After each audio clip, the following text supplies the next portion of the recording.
ನಿನಗೆ ಮಂಗಳವಾಗಲಿ ರಾಮಚಂದ್ರ. ಪೂಜ್ಯರಾದ ವಸಿಷ್ಠ ಮಹರ್ಷಿಗಳಿಗೆ ವಂದಿಸುವಗೆ ಮಂಗಳವಾಗಲಿ ರಾಮಚಂದ್ರ. ಜನಕ, ನನ್ನನ್ನು ಇಷ್ಟೊಂದು ತ್ವರಿತವಾಗಿ ಬರಹೇಳಲು ಕಾರಣವೇನು?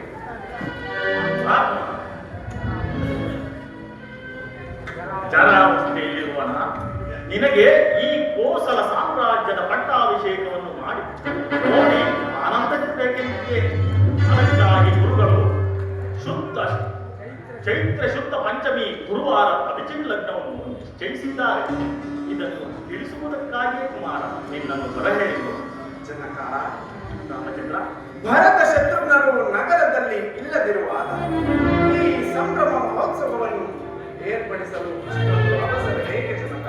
ರಾಮಚಂದ್ರ, ನನಗೀ ದಿನ ಆ ದೈವ ಪ್ರೇರಣೆಯಿಂದ ಈ ಸಂಕಲ್ಪವು ಉದಯಿಸಿತು. ಮನುಷ್ಯನ ಆಯುಷ್ಯಾದರೂ ಕ್ಷಣಭಂಗುರವು ಅಲ್ಲದೆ ಶುಭ ಕಾರ್ಯಗಳಿಗೆ ವಿಳಂಬವು ವಿಷವಾಗಬಹುದು. ಭರತ ಶತ್ರುಘ್ನರು ನಿನ್ನಲ್ಲಿ ಪಿತೃ ವಾತ್ಸಲ್ಯವನ್ನಿಟ್ಟಿರುವ ಧರ್ಮಶೀಲರು. ಅವರೆಂದಿಗೂ ಅಸಮಾಧಾನ ಪಡತಕ್ಕವರಲ್ಲ. ಎಲ್ಲವನ್ನು ಆಲೋಚಿಸಿ ನಾನು ಈ ಶುಭ ಕಾರ್ಯವನ್ನು ನಿಶ್ಚಯಿಸಿದ್ದೇನೆ. ನೀನು ಸಂತೋಷದಿಂದ ಒಪ್ಪಿಕೋ ರಾಮಚಂದ್ರ. ಜನಕ, ಇಷ್ಟದಂತಾಗಲಿ. ರಾಮಚಂದ್ರ, ಗುರುದೇವ, ಪಟ್ಟಾಭಿಷೇಕದ ಮರು ಮುಹೂರ್ತದಿಂದಲೇ ನೀನು ದೀಕ್ಷಾಬದ್ಧನಾಗಿರಬೇಕು. ನಿನಗೆ ಕೆಲವು ವಿಚಾರಗಳನ್ನು ತಿಳಿಸಬೇಕಾಗಿ ನನ್ನ ಸಂಗಡ ಬಾ ಕುಮಾರ. ಆಗಬಹುದು ಗುರುದೇವ.